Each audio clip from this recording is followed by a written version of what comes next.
Hi everybody, welcome back to my channel. Today's video is a very requested video. It's actually dedicated to my aunt who's been asking me to show her how I do my foundation, just for the purpose of saving time, so I am able to get all to show you guys exactly how I do my makeup. I have already moisturized my face, applied moisturizer to my eyes, laid down the foundation, and put on some of my concealer where I use it to kind of highlight. So to kind of walk you through, I just kind of slapped on foundation here.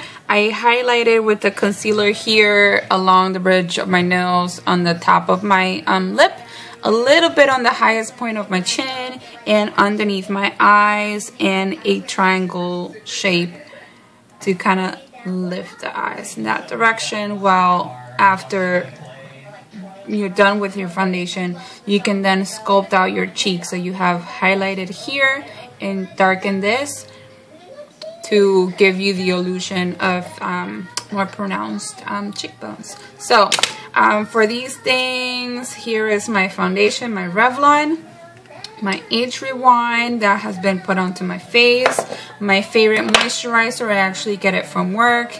Nothing fancy, use whatever moisturizer you like. For my eyes, I use Cerave Eye Repair Cream, which I love. Gives you that nice little velvety finish. Moisturizes that skin, which is the thinnest skin of your body. So when you start layering things, you don't get that dry, crepey, kind of flaky look to any of your products. So, followed by a beauty blender. There is tons of different beauty sponges out there these days. This was the originator and is still the only one that I've ever used, so that's why I prefer it best. Point it in for more of the little areas that need a little bit more detailed. This is more full face. You can use the side. It's kind of, you can just your best friend. Okay, so I'm gonna start just kind of blending everything together. Going around. I'm gonna avoid touching any of the places where I had put the concealer, the lighter concealer, only because when I do my foundation, I usually put on the foundation first and then go in with the concealer. But because I wanted to save time today, I went ahead and just slapped everything on. That way I can stay within a decent time, so I am able to upload this and you guys can see. So I don't know if the camera is picking it up very well, but just, you know, the lightest amount of foundation that you can get away with, the better.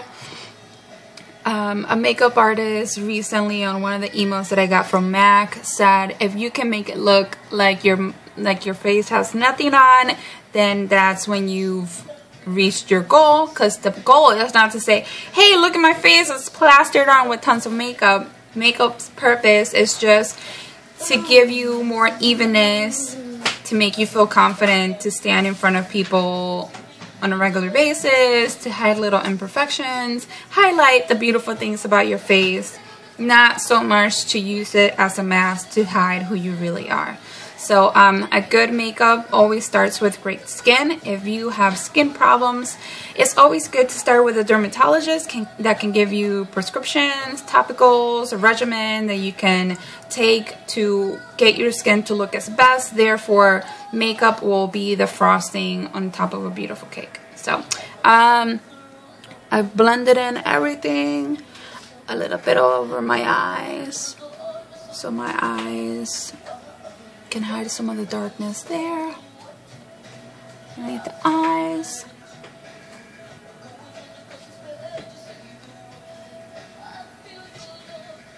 Around the corners of the mouth. I tend to kind of go like this, so I can really get the foundation in all those little cracks, because that's gonna help my lipstick stay better.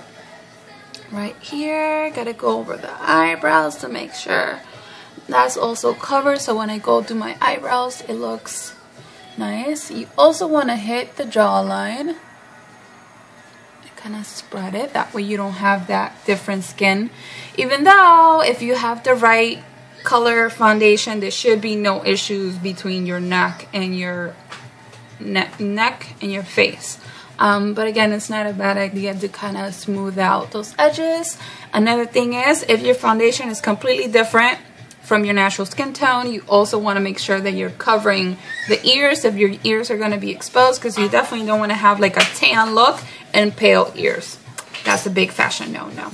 So there you have it. I kind of keep blending until I get a nice even finish to my face. I feel like I'm covered.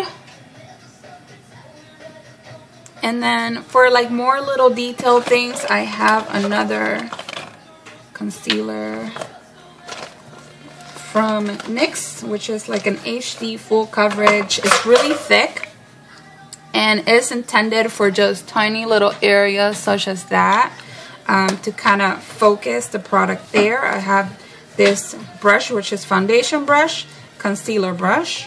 So you would take some of that product in there and then use it to boop, boop, boop, boop. Erase that right onto the spot and blend it out with your fingers.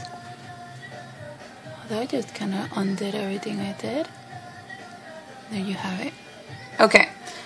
Second step, let's see, 6 minutes. Okay, after that, what I pretty much do then, another rule of thumb is, once you start using powders, you can't really go back to cream, so it's always best to start out with all your liquids. If you're using a cream blush, just keep that in mind, always all liquid creamy things, and then the finale should be powders. Once you touch powders, there's no going back and you can't put on more foundation. Oh look, I forgot to put a little bit here. No, we'll always work on getting even foundation, set everything with powders, highlight with a little bit lighter underneath the eyes, dust a little bit on your eyelids, just wherever you like. Some people use translucent. I'm not a big fan of powders. I know I probably just haven't found the right product for me that I'm like crazy about.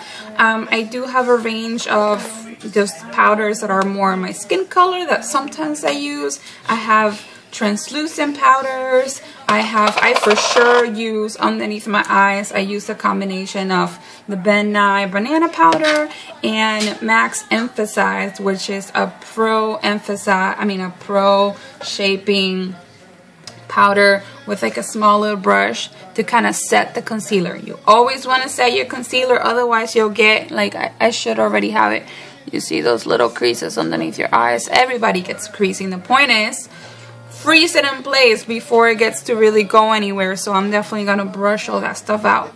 So there you have it. That's how I put on my foundation. I will keep making little videos to kind of go into the eyebrows and with everything else. Okay, see you guys soon.